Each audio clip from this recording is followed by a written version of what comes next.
नागार्जुन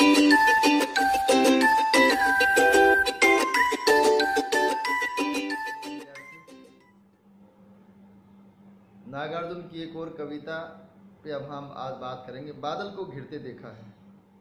1940 में यह कविता लिखी गई और युग धारा में बाद में संकलित की गई। बादल को घिरते देखा है, ये कविता एक प्रकृति का जो स्वरूप उन्होंने देखा पहाड़ों के ऊपर, उस बात को लेकर लिखा है। जैसा कि नागार्जुन का मिजाज है वैसी है कविता नहीं है, और यह 3-4 बिंदुओं के माध्यम से प्रकृति का उनका जो निरीक्षण है उसको व्यक्त करती है। और अलग अलग बादल के ऊपर, हरिण के ऊपर, किन्नरों के ऊपर, इस प्रकार से उन्होंने अलग अलग कि मैंने किस चीज़ को किस प्रकार से देखा। और मुझे लगता है कि प्रकृति में जो साधारण है उसको कवि देखता है और बहुत ही असाधारण तरीके से उसकी व्याख्या वो करता है, वो प्रयास यहाँ पे है। और बादल को घिरते देखा लय में भी बहुत अच्छी कविता है। और एक प्रकार से हम ये कह सकते हैं कि इसमें जो राजनीतिक चेतना जो और प्रगतिशीलता जो नागार्जुन में मिलती है वो यहाँ नहीं है, तो इसका एक अलग दृष्टिकोण कविता का है। मैं वाचन कर देता हूँ, समझ में तो बिल्कुल मेरे हिसाब से आ जाएगी, फिर भी मैं समझाने का प्रयास करूंगा। अमल धवलगिरी के शिखरों पर बादल को घिरते देखा है, छोटे छोटे मोती जैसे उसके शीतल तुहिन कणों को मान सरोवर के उन स्वर्णिम कमलों पर गिरते देखा है, बादल को घिरते देखा है। अमल, स्वच्छ, धवल, सफेद गिरी पर्वत के शिखरों पर, चोटियों पर मैंने बादल को घिरते हुए मंडराते हुए देखा है। ये तो बच्चों जैसे समझाने वाली बात होगी, फिर भी खैर इसका मैं जब फेसबुक पे वाचन करता हूँ तो अलग प्रकार से करता है, और यहाँ यूट्यूब पे कर रहा हूँ तो अलग प्रकार से कर रहा हूँ। छोटे छोटे मोती जैसे उसके शीतल तुहिन बर्फीले कणों को, बादल के जो बर्फीले कण हैं उसको मान सरोवर के उन स्वर्णिम, मान सरोवर जो उस पर्वत पे एक सरोवर है उसके स्वर्णिम कमलों पर, सुनहरी आभा वाले जो कमल है उन पे गिरते हुए देखा है। बादल के छोटे छोटे सोने जैसे बर्फीले कण उस मान सरोवर में जो स्वर्णिम कमल है उन पे मैंने गिरते हुए उनको देखा है, बादल को घिरते देखा है। इसके अलावा और क्या देखा? तुंग हिमालय के कंधों पर छोटी बड़ी कई झीलें हैं, उनके श्यामल नील सलिल में समतल देशों से आकर पावस की उमस से आकुल तिक्त मधुर विस्तंतु खोजते हंसों को तिरते देखा है, बादल को घिरते देखा है। उन्होंने जब झील देखी, तालाब देखी तो वहां हंस आते हैं।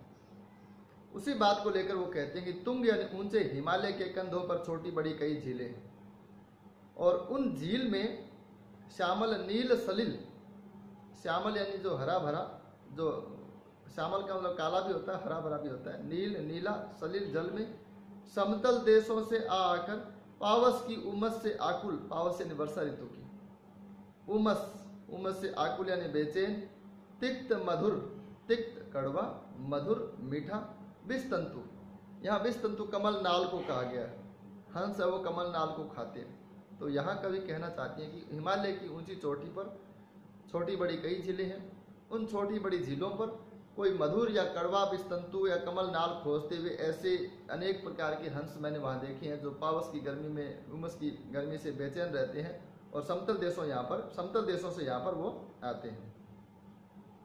इसके अलावा क्या देखा? चकवा चकवी का नाम सुना होगा। चकवा चकवी ऐसे पक्षी है जिनको ऐसा श्राप मिला हुआ है कि उनको रात में अलग रहना है, पता नहीं कैसे, और वो सुबह मिलते हैं। कबीर की आपने सुना होगा, चकवी बिछड़े रैन में मिले उठे प्रभात, जो जन बिछड़े राम से दिवस मिले नहीं रात।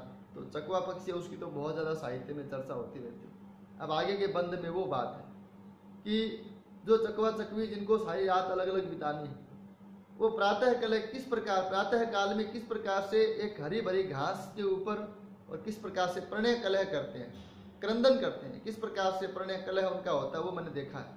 अब आगे देखो, ऋतु बसंत का सुप्रभात था, मंद मंद था अनिल बह रहा, बालारुण, बालारुण कहते हैं उगता हुआ सूर्य, बाल अरुण, बाल मतलब बच्चा, अरुण यानी सूर्य, बालारुण की मृदु किरणें थी, अगल बगल स्वर्णिम शिखर थे, एक दूसरे से विरहित हो अलग अलग रहकर ही जिनको सारी रात बितानी होती, निशा काल के चिर अभिशापित बेबस उन चकवा चकवी का बंद हुआ क्रंदन, फिर उनमें उस महान सरोवर के तीरे शेवालों की हरी दरी पर प्रणय कलह छिड़ते देखा है, बादल को गिरते देखा है।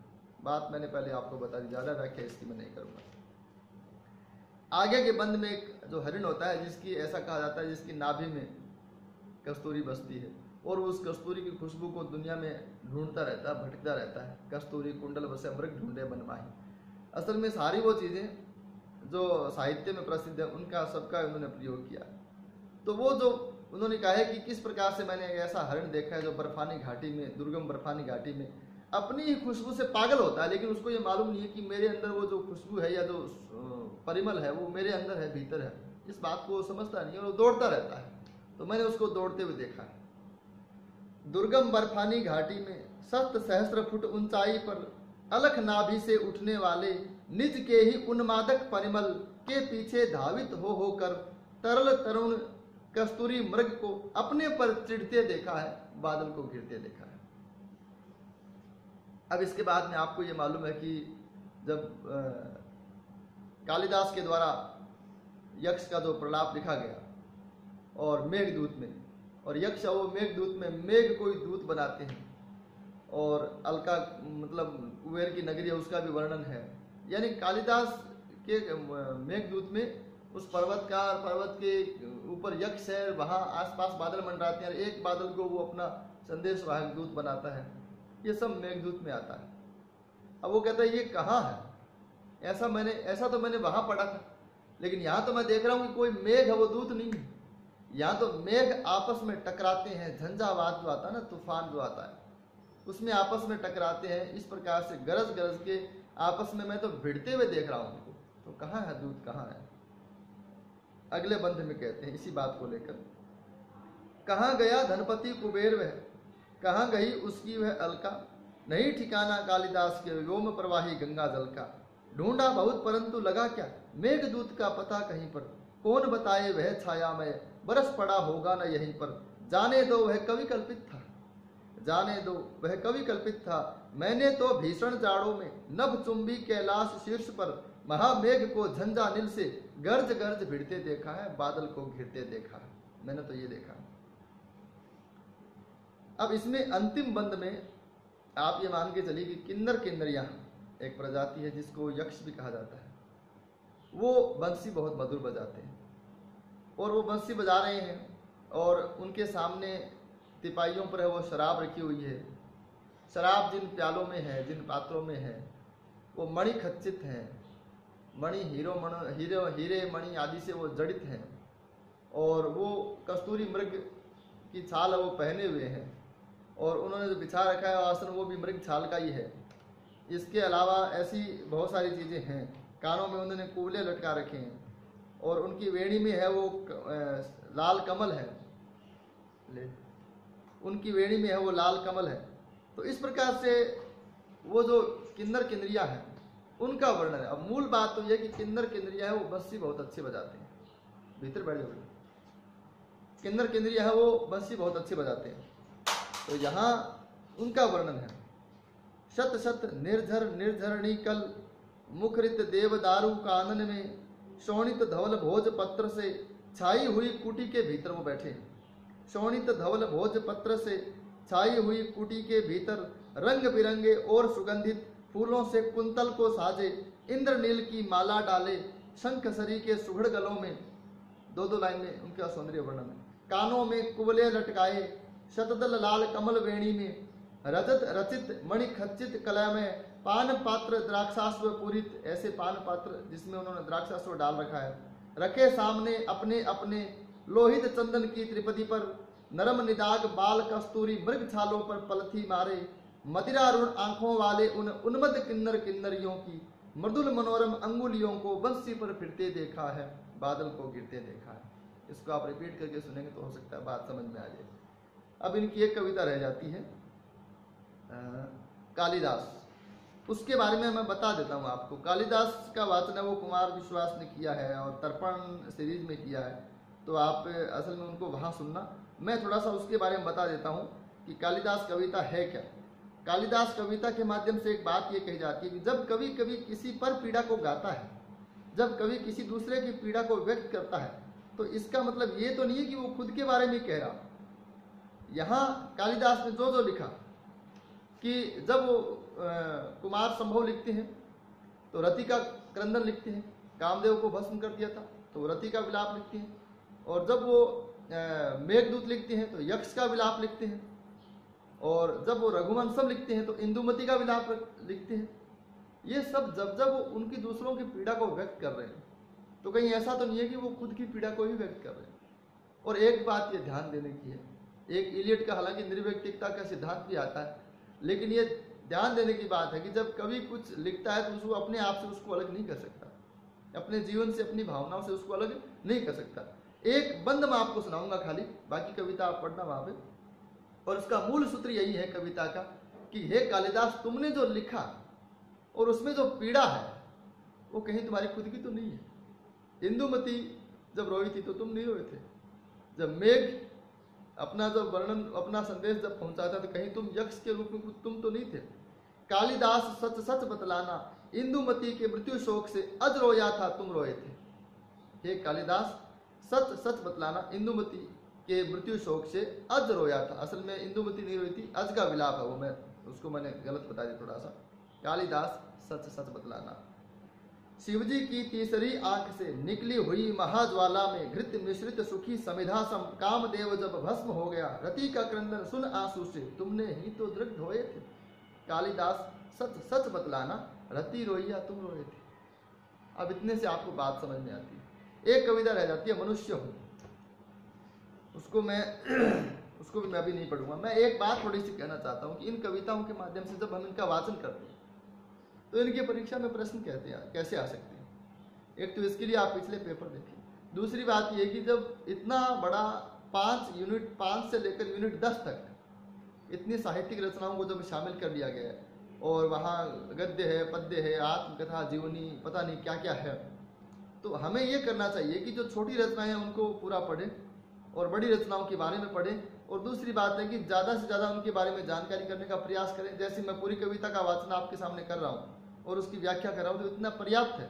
अब इसके बारे में प्रश्न कैसे आता, हो सकता है ये पंक्ति आ जाए कि ये पंक्ति किस रचना से, हो सकता है कविता ही पूछ ले, ये कविता ही किसकी है, ठीक है।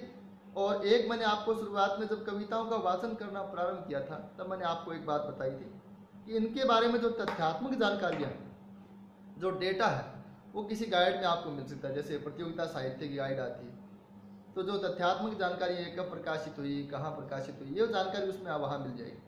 मेरा उद्देश्य केवल इतना है कि विभिन्न पाठ्यक्रमों में शामिल जो कविताएं हैं या काव्य रचनाएं हैं, जैसे धूमिल और नागार्जुन की कविताएं समाप्त होने के बाद में कामायनी का वाचन करूंगा संभवतः, भ्रमर गीत साहब जो भी मुझे मिलेगी, जितनी मेरे पास है उतनी, तो हम वाचन करने के माध्यम से मेरा प्रयास यही है कि इन कविताओं से आपका परिचय हो जाए।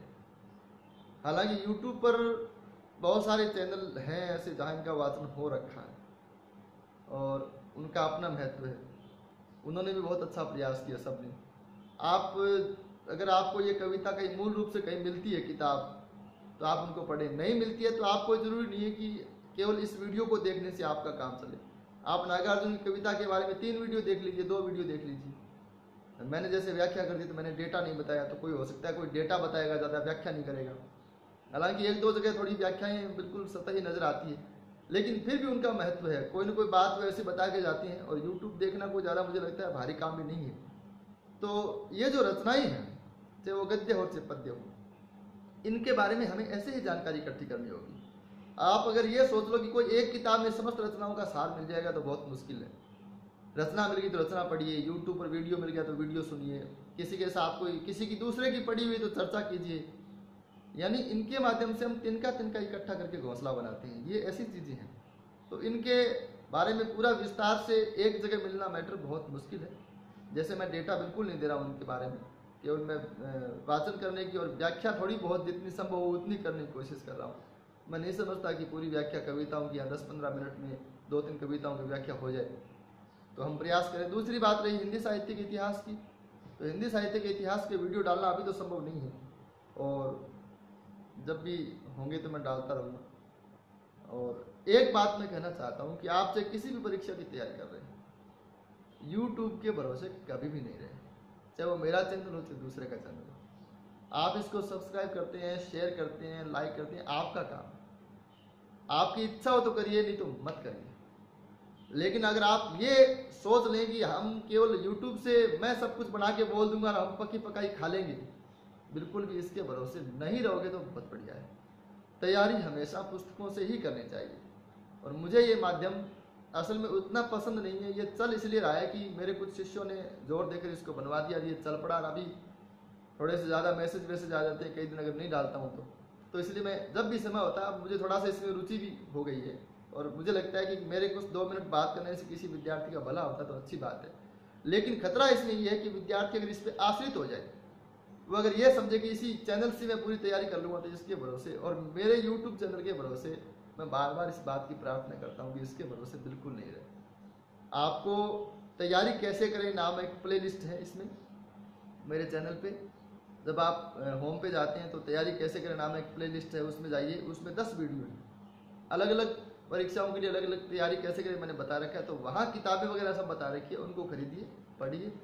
और यूट्यूब जब कभी आप फ्री हो, जब कोई काम नहीं हो, बस में बैठे हो, कहीं किताब नहीं है पास में, लॉकडाउन में अभी नहीं है, तो अभी आप देख सकते हैं। तो ये चीज़ें हो सकती है। बाकी इसके अलावा मतलब आप यूँ दिमाग में धर लें कि मैं आगे नहीं बढ़ूंगा तो आप आगे नहीं बढ़ोगे, ये मत करना। ये इसीलिए मैं कहता हूँ कि इसमें रिस्क है और मेरे ऊपर भी इस बात का लोड होता है। कई बार विद्यार्थी टिप्पणी करते हैं कि हम आगे नहीं बढ़ पा रहे हैं, तो आगे बढ़िए आप, तो मैं आ रहा हूँ पीछे पीछे, कभी आऊँगा तो। ठीक है, धन्यवाद।